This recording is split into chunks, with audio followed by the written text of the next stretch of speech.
We'll go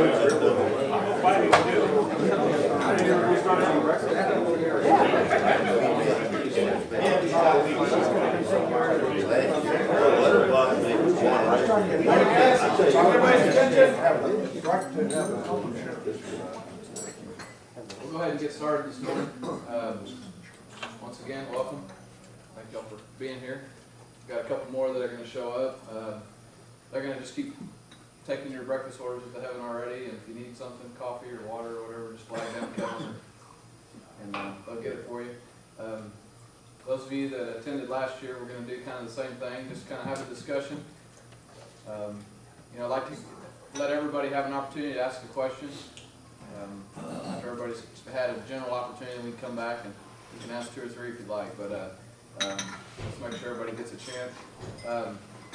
Let's start out by, I had a good question. I have one question for each. Let's start out with Ross telling us a little bit about, just briefly, where you started Lakewood, the years you were there, maybe about that picture of Mickey Mantle. Okay. Well, I didn't get into the golf business until I was 32, so I was kind of late getting in at the service, and I taught in college for about 6 years up at Arkansas A&M, and decided I wanted to get in the golf business. And I'd won the Arkansas State Amateur 3 times, the Arkansas Open, and I won the National Left-Handed Championship, Amateur Championship a couple of times, and decided that's what I wanted to do. I hated recruiting. I was a basketball coach, track coach, and golf. I started golf there. They didn't know anything about golf. Started golf, and tennis, golf tennis. So I decided that recruiting wasn't the way I wanted to live the rest of my life, was trying to recruit guys, particularly at a small college. You couldn't get anybody, right? If somebody else offered them another $10 more than what you could offer, they were gone. So I decided to get in the golf business and went back to Texas and taught school down in Corpus, and came by DAC on the Christmas vacation, saw Graham Ross, who was the head pro at Dallas Athletic Club at that time, and they were just moving from, those of you that kind of familiar with Dallas, they had just moved from Glen Lakes, where they had a golf course that rented the downtown athletic club, leased Glen Lakes, and so they gave up the lease and bought 400 acres out where they are now and built the first golf course there. Ralph Plummer was the architect and built the first golf course they had there. And so I came there. Graham called me from and asked me to come up as soon as I could. So I got out of got out of Corpus and went to DAC in March of '53, and took the job as assistant for Graham. And so I stayed there for 2 years, and then I got the head pro job at Lakewood. And that, back in those days, to be a PGA member, you just had to live long enough. If you worked for a head pro, if you worked for a golf professional that was already a golf professional for 4 years, then you got your PGA membership. So after 4 years, then I got my PGA membership in '58.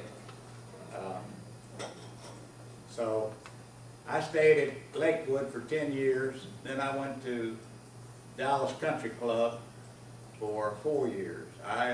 Stuart Hunt, who owned this place down here, Stuart was on the board, and a few people were on the board at Dallas Country Club that I knew, and they came over and asked me if I was interested in coming over to Dallas Country Club. And I said, the only way I'll come, I'm going to be the only advocate. if I've got to compete against anybody else, I've got a good job, and I'm not looking for a job, so.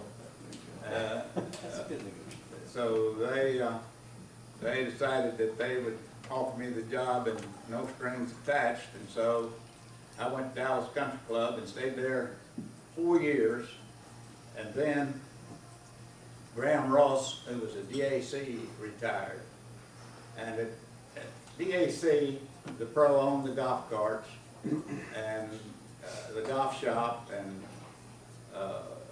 so it was a different type of job than what I was in at Dallas Country Club, and I could earn a lot more money at DAC than I could at Dallas Country Club. But I was never treated nicer by any group of members than I was at Dallas Country Club. That's the best bunch of members that I know, and Byron knows most of them, and he knows that. And so I went to DAC in '68, and stayed there. And then when Stuart and them came down here and built this golf course, Stuart Sherman and Byron and Joe,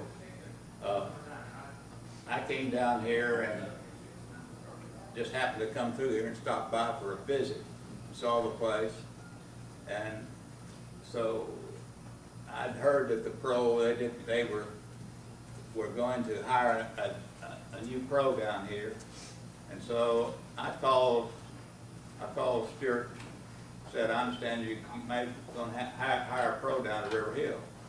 And I said, I might be interested. And he said, well, you've got to be kidding. And I said, no, I'd like to get out of Dallas. I'm tired of it.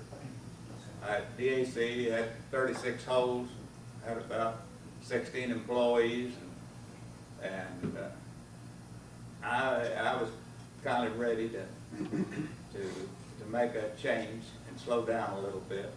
So Stuart told me, well, when you get ready, well, you let me know and come on down. And so I got my affairs in shape at DAC, and after about 4 or 5 months, and I came down here in November of 1980. I guess it was the latter part of October in 1980 that I came down here. And we liked it so much and stayed, and I went through, well, Stuart, them, they bought this place when they were paying interest on this thing, 20% interest on money back in those days. So they couldn't, it was a hard go. He wanted to get out from under. And then George Underwood bought this place, and I'd known George. George was a member at Dallas Country Club. And so I stayed on when George bought it, and kind of semi-managed the club and worked as pro and hired another pro and kind of general manager for a while. And when then the members decided that they were going to buy the club, and so they, in '86, they bought the club, and the day they bought the club, then I resigned. I had all the committees. I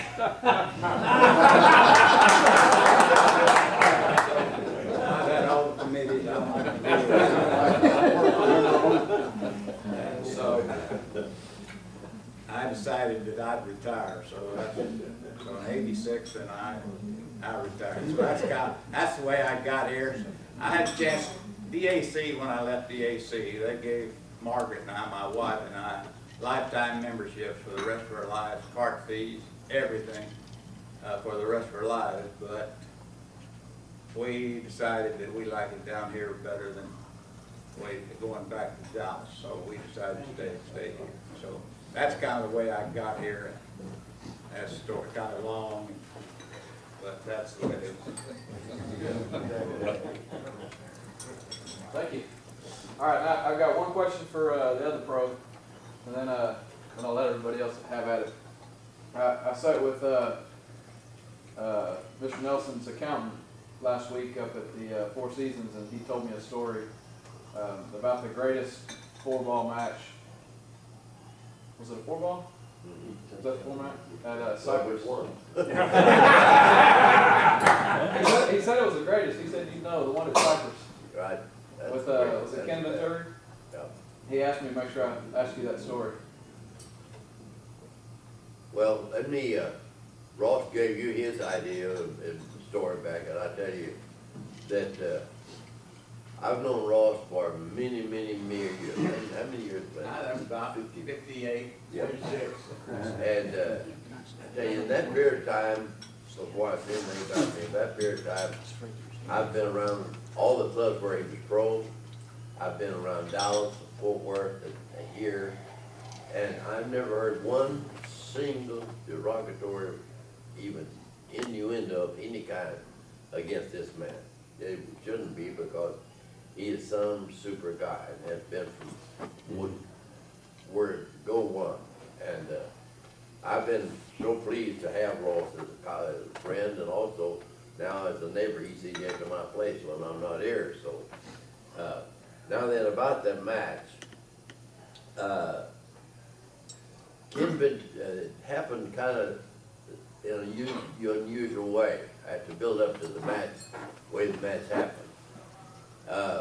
It was at because before the Crosby tournament, and called Crosby tournament in those days, and Eddie Lowry had two boys working for him selling cars. He was the largest Lincoln Mercury dealer in the Pacific Northwest, including San Francisco.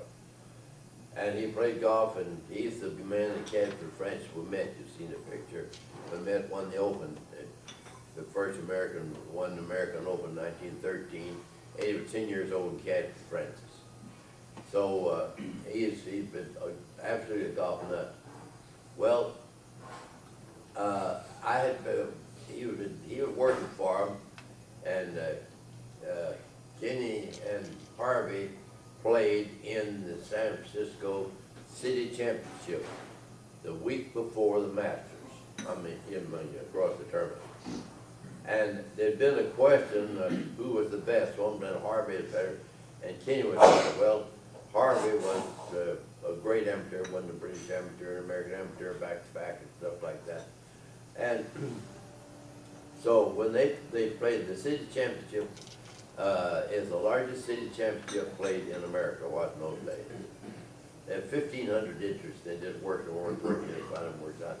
And so they played the finals, 36 holes, and 15,000 miles of count watched the match.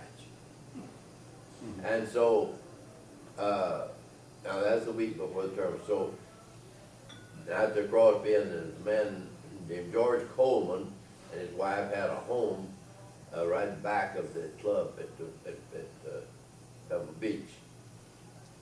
And so he had Eddie and his wife and me and my wife and some other people for dinner, for a cocktail party and dinner. Well, before we even sat down to eat, they passed a few drinks around and stuff, and so George Coleman said to Eddie, said, "Boy, your two boys played great at the city championship." And so Eddie acknowledged it, and then they had a big talk about that. And Eddie was always, when he had something, why it's the best. He said, "Those two kids beat anybody." And so Coleman then had a couple of scotches, so Coleman picked it up. He said, "Does that include pros?" And he said, "Yes, includes the pros." And he said, "Well, I've got a couple," and he said, "All right." And he said, Coleman still had not said who they were, who his picked, who the pros were. And so Coleman, finally, after this is going on, and they'd already going to bet $5,000 on the match. Well, so finally, Eddie asked Coleman who his two players were. Well, Eddie happened